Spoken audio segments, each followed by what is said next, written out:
Good morning बच्चों।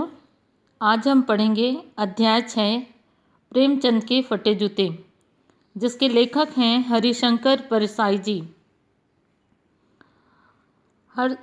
लेखक हरिशंकर परसाई जी के बारे में हम जानें उनका जीवन परिचय। इनका जन्म जो है 22 अगस्त 1922 में मध्य प्रदेश के होशंगाबाद ज़िले में स्थित जो है जमानी नामक गांव में हुआ था। और इनकी आरंभिक शिक्षा जो है गांव में हुई थी और उच्च शिक्षा प्राप्त करने के लिए ये नागपुर गए और वहाँ से हिंदी में एमए करने के बाद कुछ दिनों तक उन्होंने अध्यापन का कार्य किया। 1947 में ये लेखन के कार्य में जुट गए और उन्होंने जबलपुर से वसुधा नामक साहित्यिक पत्रिका का प्रकाशन किया और इसमें उनको बहुत ख्याति प्राप्त हुई। और वर्ष 1995 में इनका निधन हो गया। तो हिंदी की व्यंग लेखकों में इनका नाम जो है अग्रणी है और यानी अर्थात सबसे आगे है। तो हरिशंकर परसाई जी की कृतियाँ जो हैं उसमें हंसते हैं रोते हैं, जैसे उनके दिन फिरे कहानी संग्रह है, रानी नागफनी की कहानी, तट की खोज उपन्यास है, तब की बात, और भी भूत के पांव पीछे, बेईमानी की परत, पगडंडियों का जमाना, सदाचार का तावीज़, शिकायत मुझे भी है, और अंत में जो निबंध संग्रह है वैष्णव की फिसलन, तिरछी रेखाएं, ठिठुरता हुआ गणतंत्र, विकलांग श्रद्धा का दौर, ये जो है व्यंग संग्रह जो है बहुत ही उल्लेखनीय है। अब है इन्होंने अपनी रचनाओं में व्यंग रचनाओं के माध्यम से न केवल पाठकों को गुदगुदाते हैं बल्कि समाज में व्याप्त कुरीतियों पर इन्होंने करारी चोट की है। परसाई जी की भाषा जो है व्यंग प्रधान है और वे प्रायः सामान्य बोलचाल की भाषा का ही प्रयोग करते हैं। तो प्रस्तुत जो पाठ है प्रेमचंद के फटे जूते, ये परसाई जी द्वारा एक व्यंग रचना है इनकी। इसमें लेखक ने प्रेमचंद के फटे हुए जूते और उनकी साधारण वेशभूषा के माध्यम से उनके सादगीपूर्ण उच्च विचारों को पाठकों के समक्ष जो है प्रस्तुत करने का प्रयास किया है।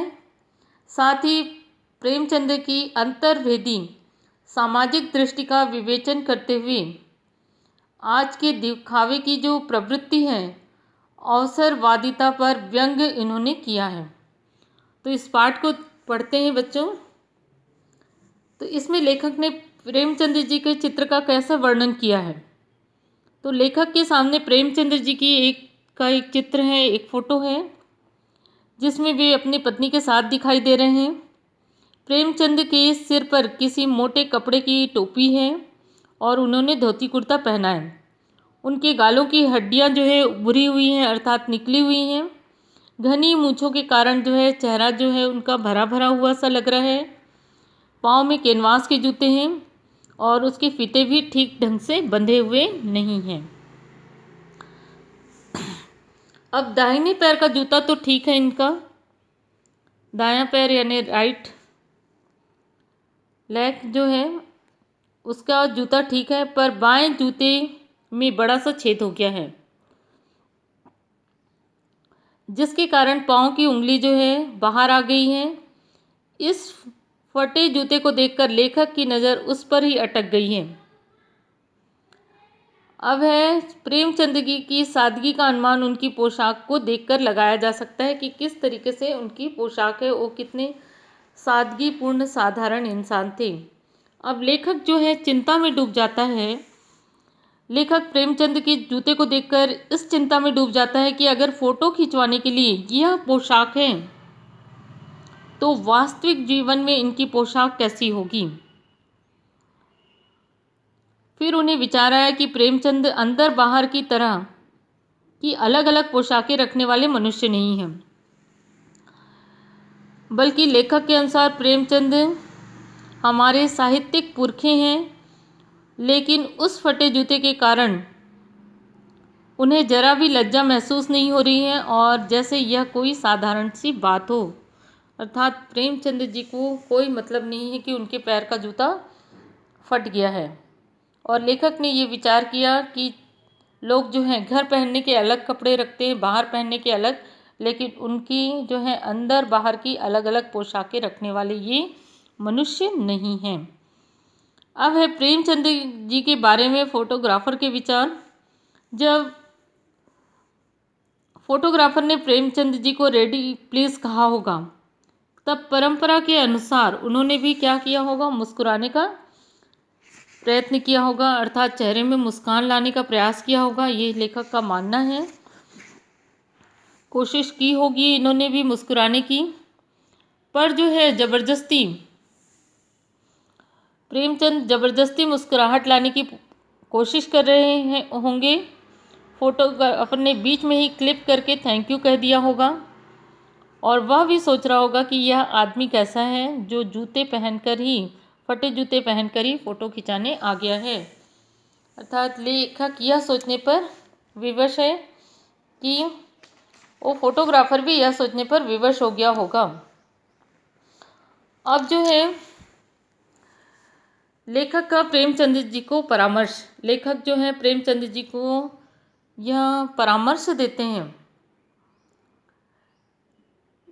कि लेखक कहता है कि यदि फ़ोटो खिंचवाना इतना आवश्यक था, इतना ज़रूरी था, तो ढंग के जूते पहन लेते या फिर फ़ोटो ही नहीं खिंचवाते, है ना। या तो खिंचवाना इतना ज़रूरी था तो ढंग के जूते पहन लेते और ना तो फ़ोटो ही नहीं खिंचवाते। वे शायद पत्नी के आग्रह को टाल नहीं सके होंगे, इसलिए फ़ोटो खिंचाने आ गए। लेखक सोच रहा है कि वो शायद उनकी पत्नी के आग्रह पर फ़ोटो खिंचाने आ गए होंगे और वे उसे टाल नहीं सके होंगे। अब है लेखक आगे कहता है कि शायद तुम फ़ोटो खिंचाने का महत्व जो है नहीं समझते, वरना फ़ोटो खिंचाने के लिए जूते किसी से मांग भी लेते। लोग तो मांगे हुए कोट से वर तक दिखाई देते हैं, अर्थात दूल्हे तक दिखाई देते हैं। और लोग जो हैं मांगे हुए मोटर से बारात निकालते हैं फ़ोटो खिंचाने के लिए, तो लोग बीवी तक मांग लेते हैं। कई लोग तो इत्र लगाकर फ़ोटो खिंचाते हैं, है ना। इत्र यानी सेंट, जैसे उन्हें लगता है कि फ़ोटो में भी शायद खुशबू आ जाए। लेखक कहता है कि जूता जो है हमेशा टोपी से कीमती रहा है। ठीक है, इससे संबंधित पैराग्राफ है बेटा, समझाने के लिए इसमें आता है कि जूता जो है हमेशा टोपी से कीमती रहा है। टोपी आठ आने में मिलती रही है, पर उस ज़माने में भी जूते कम से कम 50 रुपये के रहे होंगे। तो यहाँ पे बताया गया कि जूता हमेशा टोपी से कीमती रहा है।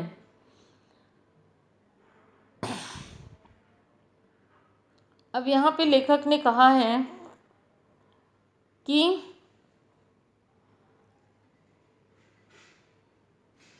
यह विडंबना मुझे इतनी ज़्यादा जो है तीव्रता से पहले कभी नहीं चुभी जितनी आज चुभ रही है जब मैं तुम्हारा फटा हुआ जूता देख रहा हूँ। तुम महान कथाकार, उपन्यास सम्राट, युग प्रवर्तक, जाने क्या क्या कहलाते थे, मगर फ़ोटो में भी तुम्हारा जूता जो है फटा हुआ है। ये सब नाम दिए गए हैं प्रेमचंद जी को, महान कथाकार, उपन्यास सम्राट, युग प्रवर्तक। अब है लेखक के फटे जूते का क्या हाल है ना। लेखक ने जब प्रेमचंद का फटा जूता देखा तो उन्हें उन पर तरस भी आया। लेखक ने कहा कि वैसे मेरा जूता भी कोई अच्छी दशा में नहीं है। उन्होंने बताया कि उनका जूता भी कोई अच्छी दशा में नहीं है, अर्थात उनका जूता भी फटा हुआ है। भले ही ऊपर से अच्छा दिखाई दे रहा देता है ये, इसका अंगूठे के नीचे का तला फट गया है पर अंगुली ढकी है। मैं पर्दे यानी छिपाव का महत्व जानता हूँ, पर शायद तुम नहीं जानते। तुम्हारा तो फटा जूता पहनकर भी शान से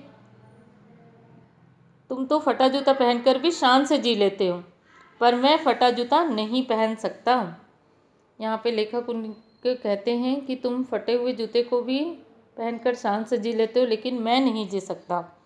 अब है लेखक के अनुसार प्रेमचंद के जूते फटने का रहस्य। इसका रहस्य क्या है?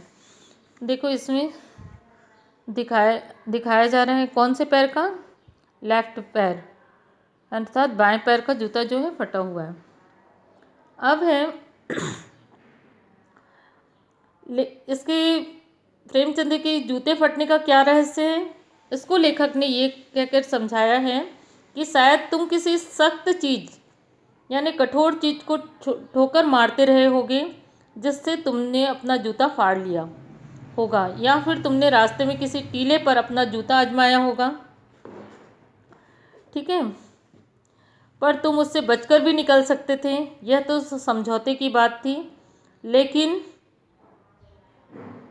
तुम तो समझौता कभी करते ही नहीं। जैसे गोदान का होरी नेम धर्म को नहीं छोड़ सका, गोदान में जो होरी था उसने नियम धर्म को नहीं छोड़ा, वैसे ही प्रेमचंद भी नियम धर्म को नहीं छोड़ सके। नेम धर्म उनके लिए मुक्ति का साधन था। जो नियम धर्म है वो उनकी मुक्ति का साधन माना गया है। अब लेखक के अनुसार प्रेमचंद जी की व्यंग मुस्कान का भी क्या अर्थ है? लेखक कहता है कि तुम्हारे पाँव की उंगली ये संकेत करती हुई लगती है कि जिसे तुम घृणित समझते हो, घृणा के योग्य समझते हो, उसकी तरफ तुम क्या करते हो? हाथ की नहीं बल्कि पैर की उंगली से संकेत करते हो। मैं तुम्हारी उंगली का इशारा भी समझता हूँ और तुम्हारी व्यंग मुस्कान का भी। लगता है तुम हम सभी पर हंस रहे हो, क्योंकि हम उंगली छिपाए और तलवे घिसाए चल रहे हैं। लेखक को लगता है कि तुम जैसे हम सभी पर हंस रहे हो। क्यों? क्योंकि तुम्हारी यह सब क्या है? व्यंग मुस्कान है। और लोग जो है मानो प्रेमचंद जैसे कह रहे हो, मैंने तो ठोकर मारकर अपना जूता फाड़ लिया, उंगली बाहर निकल आई, पर पाँव तो बचा लिया और मैं चलता भी रहा, मगर तुम लोगों ने अपनी उंगली को ढकने के लिए जूते के तले को ही नाश कर दिया। अब तो तुम लोग चल भी नहीं पाओगे। अर्थात प्रेमचंद जो हैं वे अपनी व्यंग मुस्कान के द्वारा ये भी कहने का प्रयत्न कर रहे हैं कि तुम लोगों ने दिखावे को अपनाया है और मैंने तो दिखावे पर ध्यान ही नहीं दिया। तो यहाँ पे यह बताया गया है कि प्रेमचंद जी का कैसे सादगीपूर्ण जीवन था। उन्होंने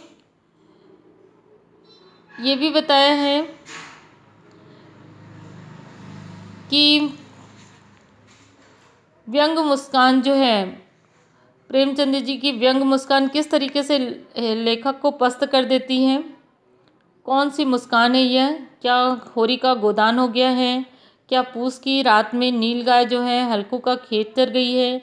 क्या सुजान भगत का लड़का मर गया है क्योंकि डॉक्टर जो है क्लब छोड़कर नहीं आ सकते? ये सब बातें हैं। मुझे लगता है माधो औरत के कफन के चंदे की क्या है, शराब पी गया है, वही मुस्कान मालूम होती है।